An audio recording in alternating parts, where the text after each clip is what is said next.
But Yeah. now we're going to move into some listener questions, things that y'all have sent in to the fanboy podcast at gmail.com. So, in the spirit of our listener questions, we're going to go right to Mr. Kyle Lehnen. Lehnen? I don't know, Kyle. Let me know if I'm saying it right. Okay. So he said, "Hello, fellas. Great listen. Would the Batgirl have to be pushed?" Oh, wait, I'm reading the wrong Kyle email. Sorry about that, Kyle.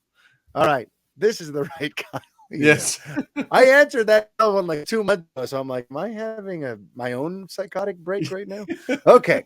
Kyle Lanen has asked, will the events of Black Adam bleed over into the Shazam sequel? How tied together will the two films be? Well, I like that question. Of course, we don't know for sure, but we can speculate, Brett. So let's go ahead and speculate, because I was recently reminded of something. Maybe, Brett, you didn't even know this, possibly. Let's see. Am I reminding you, or am I breaking news to you that at a certain point, Shazam, the script for the first Shazam movie, was going to contain the origins for both Shazam and Black Adam? It was going to attempt to introduce both characters. Did you know that, Brett? I think I do remember hearing these little inklings. Okay. Yes. So originally, it was going to be one story featuring the two of them. And then they decided we want to actually split these up into two separate stories.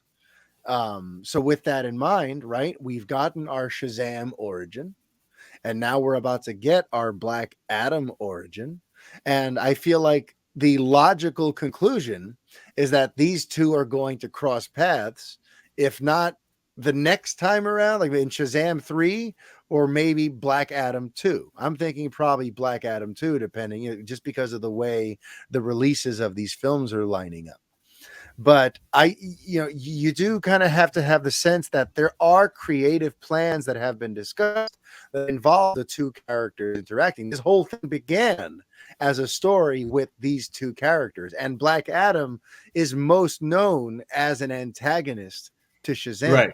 So I feel like, Black Adam may not include any kind of Shazam stuff, except for maybe like a post-credit tease or something along those lines. Yeah, that's what I feel like. Yeah, there'll be like some post-credit something, but then Shazam 2 will happen, and it'll largely not include any real mention of Black Adam. But then maybe at the end of that one, that's now where they cross paths, and it ends on almost like a cliffhanger, getting you ready for Black Adam 2 or Black Adam versus Shazam or whatever it is they're planning on. That's kind of just where I think they're going. I think that there already is creative synergy between these two franchises, and I think it's only logical that after Black Adam, there'll be a tease. In Shazam 2, there'll be a tease. And then in a fourth film within this little pocket universe, we're going to have the two of them, in the same story. Right. Possibly with Superman, like certain iconic stories have attempted to do in the past. Then we got another listener question from Oshri. Oshri, Yes. my man, we miss you. We got to put together the Fanboy podcast movie Watch screening party one or of these something, months. yeah. Yeah, we haven't done a watch party in a while.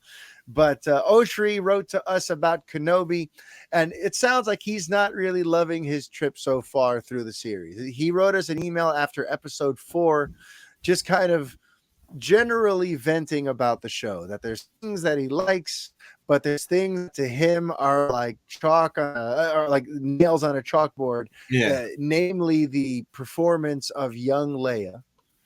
And in general, he seems worried, similar to you, Brett, that kind of like with Boba Fett, they might be missing the boat here with these characters, or not really giving them the type of spotlight or the type of story that fans perhaps may have been waiting all these years to see. And I guess, that's how Oshri's feeling. And I'm just curious, full disclosure, I have not had a chance to catch up on the series. So I know you're ahead of me, but the plan is for next week, after the finale of Kenobi takes place, we will be recording and we will do a kind of long form discussion on all of these final, few episodes. But for now, Brett, how are you feeling? You've gone through 5 episodes of this series. Yeah. Is Kenobi letting you down, or is Kenobi hitting the spot? No, for me, it's hitting the spot. And Oshri, I share definitely. I think we have a similar feel about the Book of Boba Fett. It definitely, that one didn't exactly hit for me, except for, like I said, those 2 Mandalorian episodes that were just kind of stuck in the middle. Those things were like 2 thumbs up for me. And Boba Fett as a whole, though, didn't really do it for me. Obi-Wan is working for me. And it seems like for you, there's a lot of parts that you're enjoying, but like the whole, is not, doesn't seem to be hitting for you. I will come along with you. I think, I don't know. There's parts where I think the young Leia actress is really nailing it, and there are definitely some parts where I feel, it's not that great. There's been some like little weird things. Some of the action scenes seem a little like there's something like the pacing or like they're a little slow or something. I don't know what it is. So it just kind of depends from like scene to scene for me. Now, these comments were as of episode 4. By the time you hear this, you may have seen episode 5, and I think for me, episode 5 did a great deal of without any spoilers. I don't want to spoil it for Mario or anything like that. Episode 5 laid a lot of nice stuff in there that I think really did justice to some of our characters. And there was definitely some Leia in that episode, but not as much. I like that they kind of backed off a little bit. She was important in it, but it wasn't like as much as she's been in like the other episodes.